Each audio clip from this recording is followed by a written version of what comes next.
আপনি তারেক রহমান সাহেবের আজকে যে প্রেস কনফারেন্স, সেখান থেকে আপনার জন্য মূল টেক অ্যাওয়ে কি, মূল বার্তাটা উনি আসলে দেশের মানুষকে, সারা বিশ্বকে কি দিতে চেয়েছেন?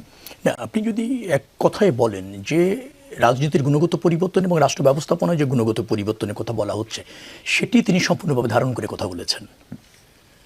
যেহেতু আমরা বিজয়ী হয়েছি, অথবা আমাদের দায়ও বেশি, সেই জন্য দেখবেন যে আগামীকাল কিন্তু আমিরে জামাতের বাসায় যাওয়া বা নাহিদ ইসলামের এনসিপির প্রধানের বাসায় যাওয়া, এবং আমরা মনে করছি যে বৃহত্তর জাতীয় স্বার্থে আমরা কাজ করব, সৌহার্দ্যতাপূর্ণ একটা সম্পর্ক থাকবে, কার্যকর বিরোধী দল থাকবে, কার্যকর সরকার থাকবে।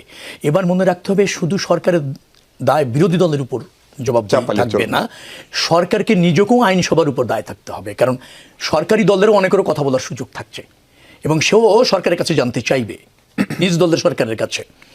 যার ফলে আমাদের রাষ্ট্রের তিনটি বিভাগ, ধরেন নির্বাহী বিভাগ, আইন বিভাগ, বিচার বিভাগ, তিনটি স্বতন্ত্রভাবে ফাংশন করছে। কারণ আইন বিভাগের কাজ হবে সরকার ঠিকমতো ফাংশন করছে কিনা সরকারকে জবাবদিহিতার মধ্যে রাখা। নির্বাহী বিভাগ এবং আইন বিভাগ আবার বিচার বিভাগের কাছে ওই দুই বিভাগ সঠিকভাবে ফাংশন করছে কিনা তারও একটা কিন্তু অবজারভেশনের মধ্যে থাকে। আর জনগণ তো আছেই, যেহেতু গ্রহণযোগ্য নির্বাচনের সার্বজনীন পথ আমরা নিশ্চিত করেছি যে 5 বছর শেষে ক্ষমতায় ছেড়ে আপনাকে নির্বাচন করতে হবে। যার ফলে জনগণের ক্ষমতায়ন যখন হচ্ছে নিশ্চিতভাবে, তখন কিন্তু রাজনৈতিক দলগুলি, সরকারি দল, বিরোধী দল, উভয় কিন্তু যথা উপযুক্ত ফাংশন করার প্রয়োজন রয়েছে।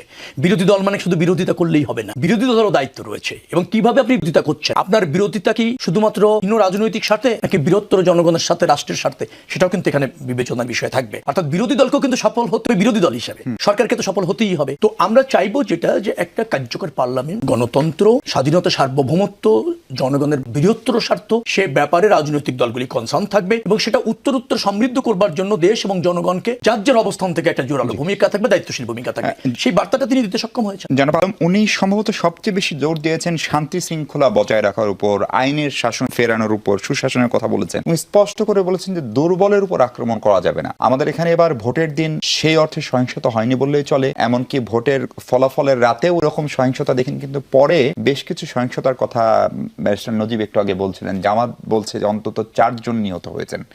ফলে আমি যদি ধরে নিই যারা নিহত হয়েছেন তারা রাজনৈতিকভাবে কম ভোট পেয়েছেন, বা তারা দুর্বল, বা তারা ধরেন মানে ধর্মীয়ভাবে মূল কি বলে ইসলাম ধর্মের অনুসারী না, অথবা তারা নারী, অথবা তারা পাহাড়ের মানুষ, দুর্বলের উপর আক্রমণ হবে না। তারেক রহমানের যে বার্তা উনি আন্তর্জাতিক গণমাধ্যম বা সারা পৃথিবীকে দিলেন, এবং তার বিপরীতে ডক্টর নজিব যে পরিসংখ্যান দিচ্ছেন অন্তত 4 জন নিহতের ঘটনা, আপনি সংখ্যা অনুপাত তুলনা করলে এটাকে কম প্রমাণ করতে পারবেন, এবং এটা যে কোনো সময়ের চাইতে কম খারাপ। কিন্তু একটি মৃত্যু কি প্রত্যাশিত? এবং এখানে বিএনপির কাছে মানুষের যে পাহাড় সম প্রত্যাশা, সেইটা খানিকটা মানে আপনার হতাশায় পরিণত হতে পারে কিনা? না, একটা মৃত্যু কাম্য নয়, কোনো সংঘাতই কাম্য, কিন্তু সব সংঘাতকে রাজনৈতিকভাবে বিবেচনা করাটাও একটা অন্য ব্যাপার। কারণ একটা নির্বাচন হয়ে যাওয়ার পর যে সংঘাতগুলি বিচ্ছিন্নভাবে হয়েছে, প্রার্থী সমর্থক অথবা বংশগত অথবা আধিপত্য বিস্তার, এটা একটা জিনিস আছে অনাকাঙ্ক্ষিত।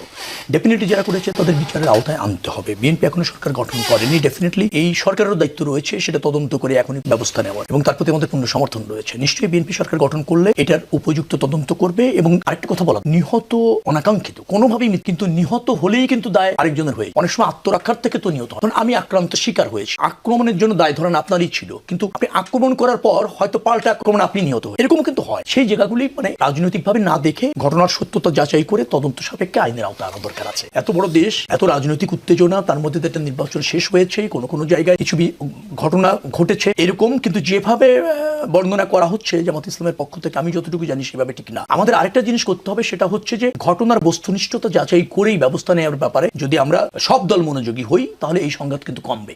কিন্তু আমরা যদি আবার রাজনৈতিকভাবে খালি দায় চাপানোর চেষ্টা করি যে আমরা নিহত হয়েছি দায় অন্য দলের, অথবা অমুক নিহত হয়েছে দায় অন্য দলের, তখন কিন্তু বিচারের বাণী নিবৃত্তে কাঁদে। আমি সেই জায়গায় যেতে চাইছি।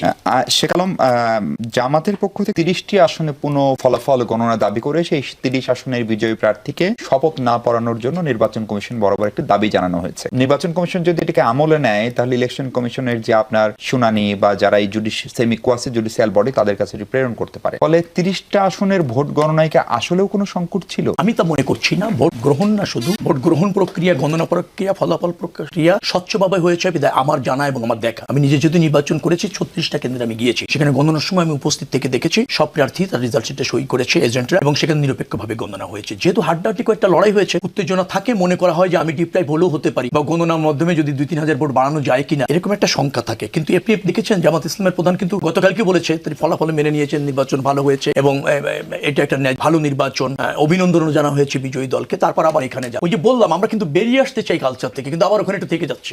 মানে ক্ষমতার অংশ হওয়া বা নিজের আধিপত্য বা নিজের পরাজয়টাকে অন্য কোনো এক্সকিউজ দিয়ে বিতর্কিত করা যায় কিনা, অথবা দলের অন্যদেরকে মেসেজ দেওয়া যায় কিনা চাঙ্গাটার জন্য অথবা দলের সাথে থাকার জন্য ব্যর্থতার দায় নিতে না চাওয়া, এই কালচার থেকে এই বক্তব্য মনে করে যে জামাত ইসলাম সম্পূর্ণ বিরত আসতে পারে। তারপর আমি বলি যে যেহেতু তারা সন্দেহ করে, তারা এই দাবি করতেই পারে, রাজনৈতিক দল হিসেবে এই দাবি করা খুব অযৌক্তিক বা অন্যায্য দাবি বিএনপিও কেউ চেয়েছে, ধরেন ঢাকার আমিনুল। না আচ্ছা, আমাদেরও আছে মানে কি যেখানে যেখানে কন্টেস্টে যে হেরেছে সেই প্রার্থী মনে করতে চায় না, মেনে নিতে চায় না যে এই কয়টা ভোটে হারার তো কথা না। আচ্ছা দেখি একটা চেষ্টা করি পুনর্গণনা হলে কিছু হয় কিনা। এই অবুঝ মনকে আপনি সান্ত্বনা দেবেন। আলটিমেটলি নির্বাচন কমিশন যদি দায়িত্ব পালন যেভাবে করেছে, ডেফিনেটলি আস্থা রাখাটাই শ্রেয়।